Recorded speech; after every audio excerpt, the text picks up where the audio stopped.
So how does one really know if they're deficient in bile? What is bile? Bile is a detergent, okay? It helps you break down the fats, it helps you break them down, and it helps you extract the fat-soluble vitamins and other essential fats like omega-3 fatty acids. Without bile, you can't pull those into the body. But bile does a lot more than that.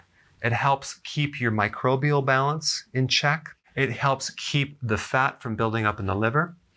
It helps remove toxic waste through the body.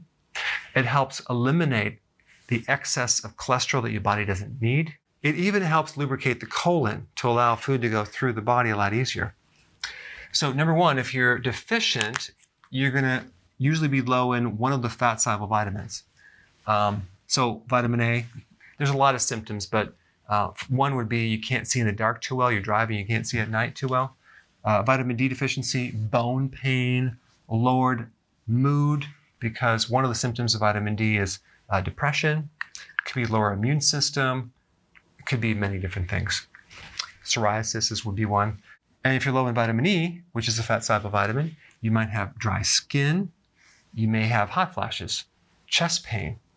But the big one is weak muscles, because without vitamin E, you just don't have the level of oxygen for the muscles to work effectively. And then vitamin K1, you'll get bruising. Vitamin K2, you could have a lot of issues. You could have kidney stones, you could have calcified arteries, you could have high blood pressure from that. You can even have calcium deposits in your joints. All right, number two, jaundice. Okay, you start looking a little yellow in the whites of the eye and even the skin. Three is constipation. Why? Because bile lubricates the colon. Now, if you have too much bile, you get diarrhea, by the way. And as a side note, if you have diarrhea, you don't want to take bile salts because that'll make it worse. All right, number four, you could develop a fatty liver if you're bile deficient. Also, bloating, because bile helps you digest, especially fat. So if you're getting undigested fat, stuff is going to sit there longer and you're going to feel more bloated. You might burp and belch. That's a sign of a sluggish gallbladder.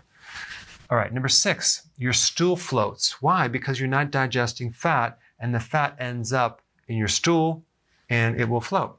Or your stool is light colored. You may develop gallstones as a symptom of a bile deficiency because bile is there to help prevent gallstones. Now, why would you be deficient in the first place? Well, maybe you're on a low-fat diet. You're not consuming saturated fats that are the stimulants to release bile. Or let's say you have a fatty liver because bile is made from your liver. It's stored in the gallbladder, but it's made from the liver. So if there's damage in the liver, either a fatty liver, it's inflamed, or you have cirrhosis, that could be why you're not producing the bile. Or let's say you don't have a gallbladder, it was removed. Well, you're going to be bile deficient, in which case you need to take some bile salts after the meal. All right, no gut bacteria or lesser amounts of gut bacteria. Your bacteria is there to help you recycle bile. Over 90% of the bile in your body is recycled. And when you eat, your body is very efficient at recycling this bile over and over and over to extract more and more of these nutrients from the food that you're eating. So we really need this gut bacteria for that. Or let's say you have a damaged GI system where you have scar tissue in the colon. And guess what? That's going to create the lack of absorption of bile salts. So you don't have that full recycling anymore because only a little bit of it's getting through.